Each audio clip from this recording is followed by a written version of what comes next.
Bonjour jeunes gens et bienvenue à cette vidéo consacrée à la compétence de synthèse et à l'examen dans lequel cette synthèse sera évaluée, à savoir le CESS 2024 de français. Alors, j'ai beaucoup de choses à dire sur le CESS et donc cette vidéo est en fait la première vidéo d'une série. Dans celle-ci, on va s'intéresser à ce que c'est que le CESS, à la consigne, à la grille d'évaluation, et on va voir vraiment ça de façon générale. Et dans les vidéos suivantes, on va réaliser un CESS réaliser un CESS en direct pour que vous puissiez voir comment on procède. Alors le CESS déjà, qu'est-ce que ça veut dire? C'est un examen externe, ça veut dire que c'est le même examen qui est passé le même jour par tous les élèves de la fédération Wallonie-Bruxelles Communauté Française. Et c'est un examen dont le nom est très ambigu, parce que CESS ça veut dire certificat d'études secondaires supérieures, et ce mot il désigne deux choses. Certificat d'études secondaires supérieures, ça désigne votre certificat, votre diplôme, celui que vous obtenez à la fin de vos secondaires et qui vous permet de vous inscrire dans des études supérieures. Et en même temps, il désigne deux examens, le CESS de français et le CESS d'histoire, si vous êtes dans l'enseignement de transition, donc en général ou en technique de transition, ou bien juste le CESS de français si vous êtes dans le qualifiant, alors qu'en fait ça n'a rien à voir. Vous n'avez pas besoin de réussir votre CESS de français et d'histoire pour obtenir votre diplôme CESS, et vous pouvez très bien réussir votre CESS de français et d'histoire et ne pas obtenir votre diplôme CESS. Je m'explique. On va prendre ici un document qui parle de ça. Modalité de réussite. Alors, la pondération de l'épreuve, donc de l'examen CESS, par rapport aux autres compétences est laissée à l'appréciation du conseil de classe. En fait, le CESS de français, c'est un examen qui évalue une compétence, la compétence de synthèse. Il y a 7 compétences dans le programme du cours de français. Donc si vous réussissez votre examen CESS, vous montrez que vous avez réussi, que vous maîtrisez une compétence. Et encore, la pondération de l'épreuve par rapport aux autres compétences est laissée à l'appréciation du conseil de classe. La note de l'épreuve externe établie. En cas de réussite à l'épreuve externe, le conseil de classe considère que l'élève a atteint la maîtrise de la compétence visée. Oui, donc ça, ce que ça veut dire, c'est si jamais vous avez réussi votre CESS, votre prof ne peut pas dire mon élève ne sait pas faire de synthèse. Mais c'est pas pour ça que vous avez réussi le cours de français. Parce que si vous vous êtes planté sur l'ensemble des autres compétences, en fait, vous avez réussi une compétence sur 7, c'est mauvais. Hein. Le conseil de classe peut estimer que l'élève qui n'a pas satisfait ou qui n'a pas pu participer à l'épreuve maîtrise les compétences et les savoirs visés, il doit alors fonder sa décision sur le dossier de l'élève. Ça, ce que ça veut dire, c'est, en fait, si vous avez raté votre CESS, mais que vous avez bien réussi vos synthèses pendant l'année, votre professeur peut tout à fait dire, on s'en fout du CESS, il a réussi ses synthèses pendant l'année, je sais qu'il sait faire une synthèse, c'est bon. Donc déjà, ne stressez pas trop pour cet examen, hein. Ça n'est pas l'alpha et l'oméga de l'évaluation du cours de français, ça évalue une compétence, et même si vous le ratez, si vous avez bien réussi les évaluations sur cette compétence pendant l'année, en fait, globalement tout va bien. La pondération de l'épreuve par rapport aux autres est laissée à l'appréciation du conseil de classe. Voilà, souvent les écoles elles donnent quand même un gros poids au CESS, mais une école peut tout à fait considérer qu'en fait le CESS ça vaut pas tellement de points par rapport aux périodes de l'année, par rapport à l'examen de français s'il y en a un autre, etc. Ça c'est un peu l'école qui voit. Mais donc, sortez-vous de la tête le fait que quand on réussit son CESS, on a son CESS. Par ailleurs, je rappelle que pour avoir le diplôme CESS, il faut réussir tous ses cours. Il faut réussir son année en fait. Hein. Il n'y a pas d'examen CESS en sciences ou en maths, mais vous avez besoin de réussir le cours de sciences et de mathématiques pour obtenir votre diplôme.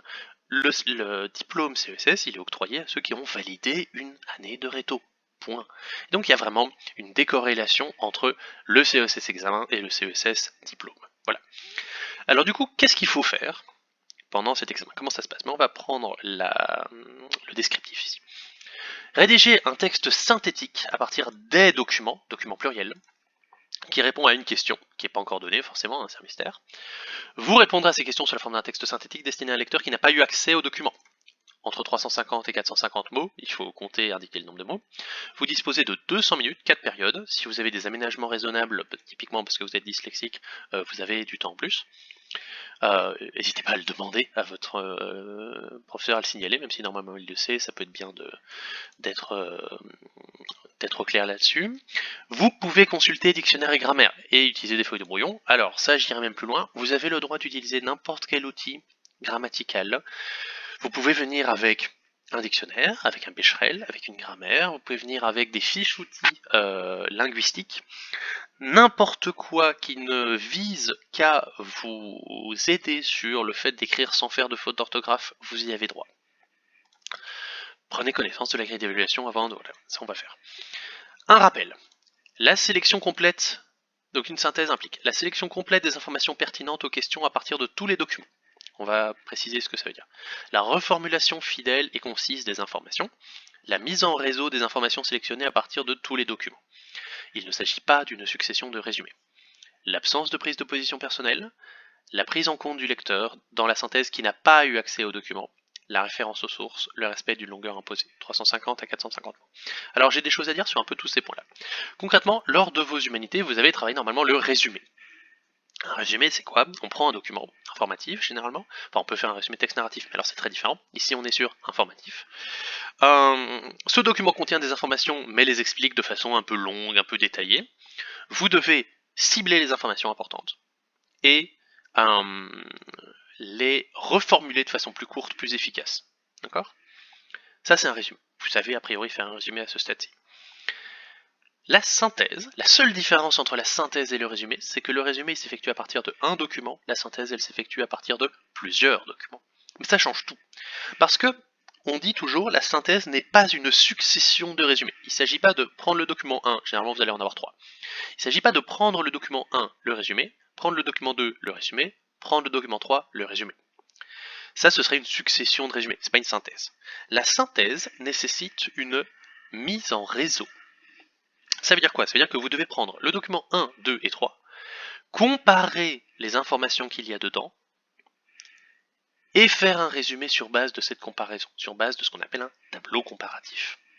Mise en réseau, on fusionne les 3 documents, on les compare, on les lie et on les met en système, et on produit un texte synthétique, un résumé sur base de la comparaison entre ces 3 documents. Alors l'absence de prise de position personnelle, oui, en fait, ça peut sembler étrange, ça peut contredire ce que vous avez entendu des années précédentes. Sachez que jusqu'en 2017, le CESS, l'examen, portait sur une synthèse. À partir de 2018, on est passé à un courrier de lecteur, c'est-à-dire une autre compétence, une compétence argumentative dans laquelle il fallait absolument prendre une position personnelle. Et ça, c'était le cas jusqu'à l'année passée. Cette année-ci, en 2024, on rebascule sur une synthèse. Donc de fait, l'année passée, les élèves de l'année passée, et vous, si vous êtes malheureusement redoublant, vous avez dû faire une argumentation. Cette année-ci, ça n'est absolument plus le cas. C'est une synthèse, qui est donc un texte neutre, dans lequel on retranscrit des informations sans prendre position personnellement. En revanche, il faut expliquer au lecteur le contenu des documents. En fait, il faut partir du principe que le lecteur n'a pas lu les documents, et donc il ne faut pas partir du principe que le lecteur sait de quoi on parle. Il faut vraiment préciser les éléments un peu conceptuels, les éléments compliqués, expliquer le sujet. Il faut faire en sorte que votre texte soit suffisant pour comprendre le sujet et les différents éléments qui sont présentés dessus. La référence aux sources, ça on va en parler, et le respect d'une longueur imposée, oui. Souvent on dit bon il vaut mieux faire trop que trop peu, etc. Les limites supérieures elles sont pas toujours très prises au sérieux. Ici, je rappelle, le but d'une synthèse c'est de faire court. Okay, la limite de 450 mots, elle est importante. Si vous faites plus que 450 mots, vous montrez que vous n'êtes pas capable de respecter le critère de concision. Vous devez être bref. C'est le but de la synthèse en fait. Le résumé et la synthèse, le but c'est simplifier l'information. Alors là, on a la grille d'évaluation. Déjà, bon, critère de recevabilité, c'est tout ce qui porte sur la langue. La différence entre orthographe et syntaxe, ça vaut toujours la peine de l'expliquer. Orthographe, c'est les mots tels qu'on les trouve dans le dictionnaire. Syntaxe, c'est les mots tels qu'on les trouve dans une phrase. Donc l'orthographe, c'est les fautes d'orthographe usuelles. Vous écrivez le mot avec une orthographe qui ne correspond pas à ce mot-là. Vous écrivez maison avec un Z. Syntaxe, c'est les fautes d'accord, les fautes d'emploi d'un mot dans le contexte de la phrase. Vous avez mis un S à maison alors que c'était une maison. Vous avez vous avez mal accordé un adjectif avec son nom. Vous avez mal conjugué un verbe avec son sujet, etc. C'est les fautes d'accord. Et aussi les fautes de formulation de phrases. Ponctuation, ça c'est évident. Lexique, c'est les fautes de sens sur les mots. Vous avez employé un mot à la place d'un autre. Vous avez montré que vous ne connaissiez pas bien le sens de ce mot-là. Ok. Alors, clarté des informations pour le lecteur, en gros, c'est est-ce que vous avez fait ce travail-là?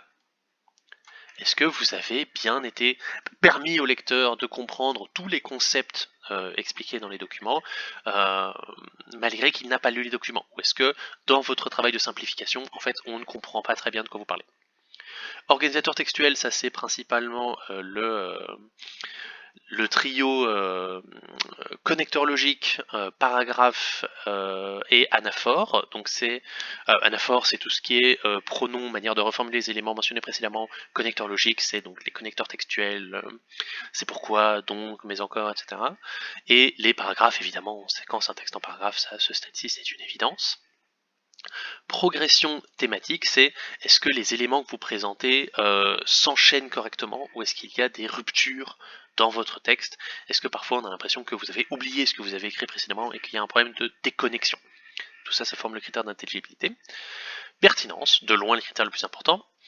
Vous devez... alors on peut commencer par ici. Mise en réseau, donc est-ce que vous croisez les informations des documents ou pas?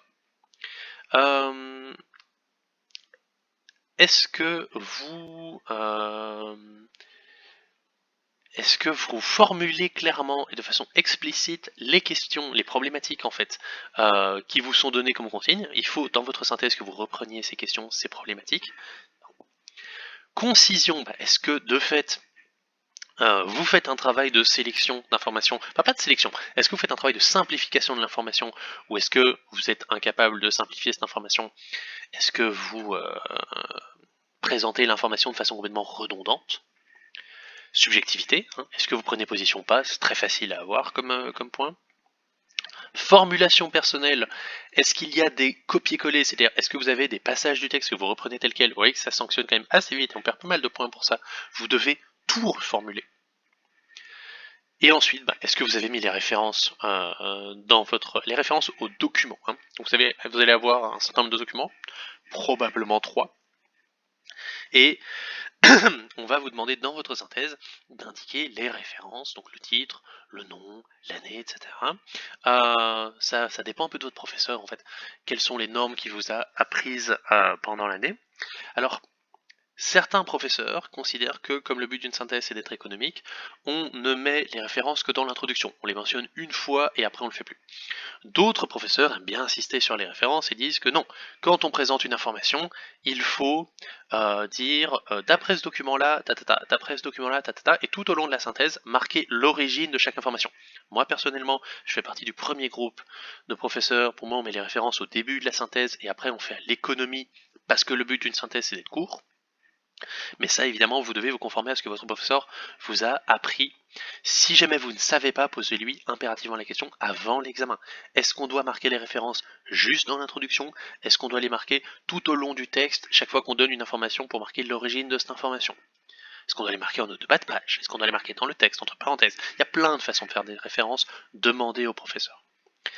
Et ensuite, vous avez la fidélité. Donc, est-ce que vous faites mentir est-ce que vous vous trompez par rapport à ce que les documents expliquent? Est-ce que vous avez bien compris les documents, en gros?